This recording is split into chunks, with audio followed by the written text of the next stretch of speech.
Digital media पत्रकार संघटना महाराष्ट्र राज्य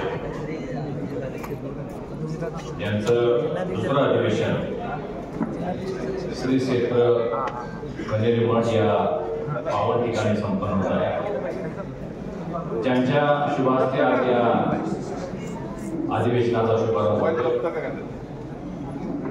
ते सन्माननीय छत्रपती शाहू महाराजजी, कार्यक्रमासाठी उपस्थित असणारे प्रमुख पाहुणे, महाराष्ट्र राज्याचे उच्च व तंत्र शिक्षण मंत्री आमचे नेते आदरणीय चंद्रकांत दादा, दुसरे प्रमुख पाहुणे डॉक्टर ओमप्रकाश शेट्टी, या आपल्या संघटनेचे प्रमुख आणि आमचे जुने सहकारी सन्माननीय राजामानेजी, उपस्थित असणारे विकासजी भोसले, आमचे कोल्हापूरचे प्रमुख सुहास पाटील, मोठ्या संख्येनं महाराष्ट्राच्या कानाकोपऱ्यातून उपस्थित असणारे सर्व मीडियातील माझे बंधू, सर्वप्रथम आपले हे जे दुसरं अधिवेशन कोल्हापूर या ठिकाणी संपन्न होते, या अधिवेशनाला मी मनपूर्वक शुभेच्छा देतो। डिजिटल मीडिया शाप की वरदान हा एक अनेक वेळा अनेक शाळांमध्ये, कॉलेजेसमध्ये चर्चेचा विषय असतो आणि जर सकारात्मक दृष्ट्या आपण काम करायला ठरवलं तर निश्चितच ते वरदान आहे हे याची आपल्याला जाणीव आहे।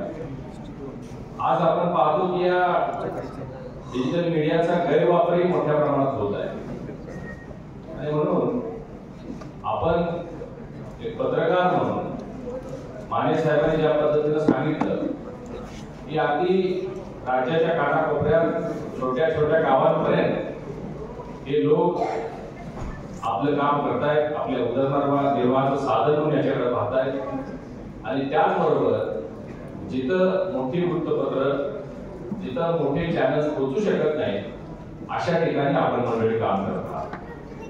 तर आपल्याला सर्वांना लोकशाहीचा चौथा स्तंभ म्हणून मान्यता आहे आणि त्यामुळं एक खूप मोठी जबाबदारी सुद्धा आपल्यावर आहे।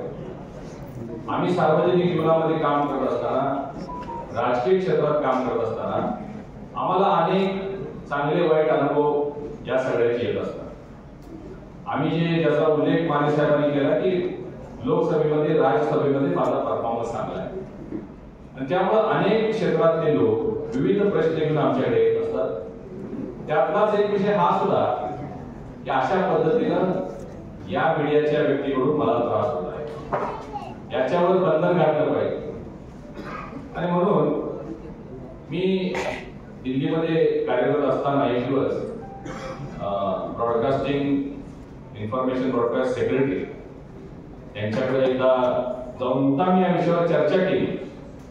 सर, काय याच्या बाबतीत आपल्याला आपलं सरकारचं धोरण काय आहे, यामध्ये आपल्याला चांगल्या काम करणाऱ्या लोकांना मदत करता येईल का, जे चांगलं काम करत नाही त्यांच्यावर काही निर्बंध आणता येतील का? तर त्यांनी सांगितलं भारताची अर्थव्यवस्था जशी मुक्त आहे तसा हा प्लॅटफॉर्म सुद्धा मुक्त आहे। याच्यावर आपल्याला कुठलेही बंधन किंवा रेग्युलेशन घालता येणार नाही, कारण एका ग्रामीण भागातल्या अशा पद्धतीच्या डिजिटल मीडियाच्या एखाद्या वृत्तपत्रावर किंवा एखाद्या चॅनलवर, युट्यूब चॅनलवर जर बंधन घातलं तर तो कायदा देशातल्या ज्या उच्च वाहिन्या आहेत त्याला सुद्धा तो कायदा लागू होईल आणि आजकाल कोणालाही बंधन, रेग्युलेशन्स नको आहे आणि मग यातून एकच लक्षात आलं की आता रेग्युलेशन्सची आवश्यकता नाही, आपल्याला सेल्फ रेग्युलेशन्सची आवश्यकता आहे। आजचा विषय आर्टिफिशियल इंटेलिजन्सच्या बाबतीत मला वाटतं आज सत्र चालणार आहे। आपण सगळे महाराष्ट्राच्या कानाकोपऱ्यातून आलेला आहात, आपल्याला आज दिवसभर विविध विषयांवर मार्गदर्शन होणार आहे, त्यामध्ये आर्टिफिशियल इंटेलिजन्स सुद्धा आहे। आता हे सुद्धा परत तसंच आहे, दुधारी अस्त्र आहे, म्हणजे त्याचा फायदा किती आणि तोटा किती याचा आपल्याला सेल्फ रेग्युलेशन असलं पाहिजे, कारण हे अमर्याद आहे। तुम्ही काहीही करू शकता, काहीही करू शकत नाही, विचार करू शकत नाही, या गोष्टी आर्टिफिशियल इंटेलिजन्सच्या माध्यमातून आपण करू शकतो।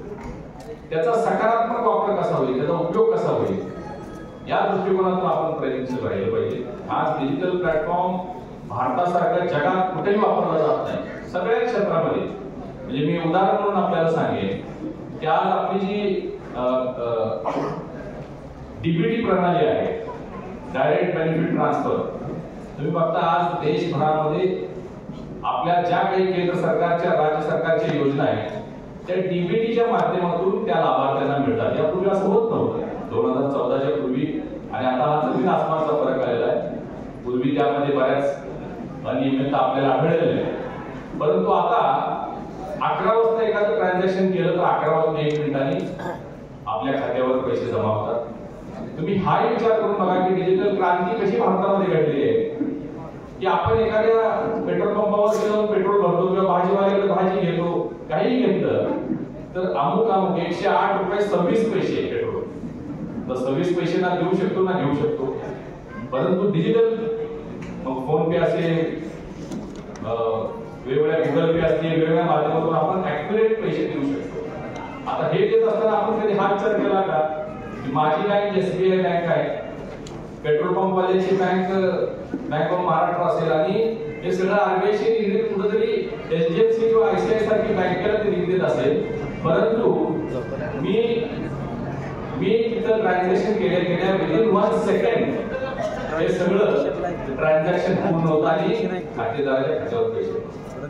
हे मी एवढ्यासाठी सांगतो की मी कॉमर्स कमिटीचा सदस्य आहे, यशस्वी कॉमर्स कमिटी असते आणि त्यामध्ये अनेक विषय असे येत असतात. तर या बाबतीतले सुद्धा विषय आमच्याकडे येत असतात. डिजिटल टेक्नॉलॉजी जगभरातल्या अनेक देशांनी भारताकडे आपल्या डिजिटल प्रणालीची मागणी केली. म्हणजे आपल्यासारखी व्यवस्था अमेरिकेसारख्या प्रगत देशाकडे सुद्धा आज नाही आहे. तर याचा आपण अजून भारतानं रशिया, जर्मनी सारख्या देशांनी सुद्धा आपल्याकडे टेक्नॉलॉजी मागणी केली आहे. अजून द्यायची का नाही हा चर्चेचा विषय आहे, कमिटी समोर आपला विषय आलेला आहे. परंतु आपण या सगळ्यात अग्रेसर आहोत हे मला सांगायचं यामध्ये. त्याचा फायदा आपल्याला कसा घेता येईल याचा विचार प्रामुख्याने आपण सगळ्यांनी केला पाहिजे, अशा पद्धतीची विनंती करतो. 2 आवाहन करायचे आहेत, विनंती करायची आहे माने साहेबांना की आपण ज्या पद्धतीनं देशातली पहिली महाराष्ट्रातली संघटना बांधलेली आहे ही याची व्याप्ती आपल्याला वाटून की देश पातळीवर नॅशनल फेडरेशन वगैरे आपण काय करू शकतो का? तुम्ही करू शकता. तुम्हाला महाराष्ट्र नेहमीच सगळ्या बाबतीत अग्रेसर असतो. तर त्या बाबतीत एक आपण विचार करावा आजच्या या मेळाव्याच्या माध्यमातून. आणि दुसरा एक विषय मला आपल्या सर्व बांधवांना विनंती करायची आता शक्य आहे नाही तुम्ही ठरवायचं आहे की आपण सगळे प्रत्येकाचे 5,000 पासून 1 कोटी पर्यंतचे आपले सबस्क्रायबर्स आहेत, फॉलोअर्स आहेत किंवा आपले व्ह्युअर्स आहेत.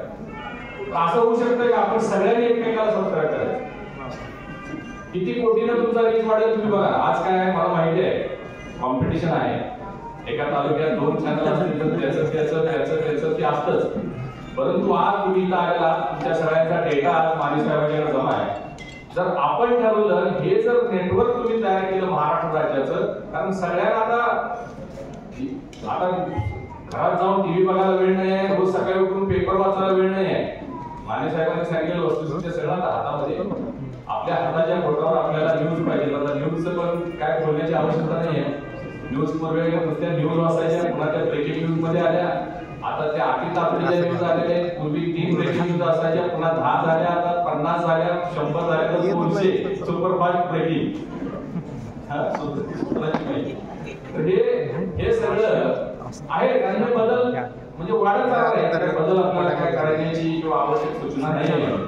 पण आपण जर अशा पद्धतीने नेटवर्क तयार केलं तर एकमेकांनी मग भाषेचा प्रश्न असू शकेल किंवा काय असू शकेल तर त्या बाबतीत एआयचा वापर आपण करू शकता. तर या दृष्टिकोनातून या 2 मला विनंती आपल्याला करायच्या होत्या की आपण निश्चित त्या बाबतीत विचार करावा. आज या कॉन्फरन्ससाठी आपण मला निमंत्रित केलं, मला सन्मान दिला, दादाचा उल्लेख आपण केलेला. ज्या पद्धतीनं तुम्ही सांगितले की तुमच्या संघटनेला दादाचं पाठबळ आहे, असंच दादाचं पाठबळ सगळ्यांना आहे आणि मार्गदर्शक छत्र आहेच आपल्या सगळ्यांचं. दादाने अशा अनेक संघटनांना जे त्यांच्या वाढीसाठी आवश्यक आहे, उपयुक्त आहे ते देण्याचं काम केलेलं आहे. कुणाचं नाव घेत नाही किंवा काही उदाहरण सुद्धा मी देणार नाही. परंतु राजनेता कसा असावा तर चंद्रकांत दादा सारखा असावा असं एक मला आवड सांगायचं. आणि आपण अशा दोन प्रमुख मान्यवरांना आपण इथे निमंत्रित केलेलं आहे. त्यामध्ये मलाही उपस्थित राहण्याचा सन्मान दिला, त्याबद्दल सर्व संयोजकांचे मनापासून आभार व्यक्त करतो.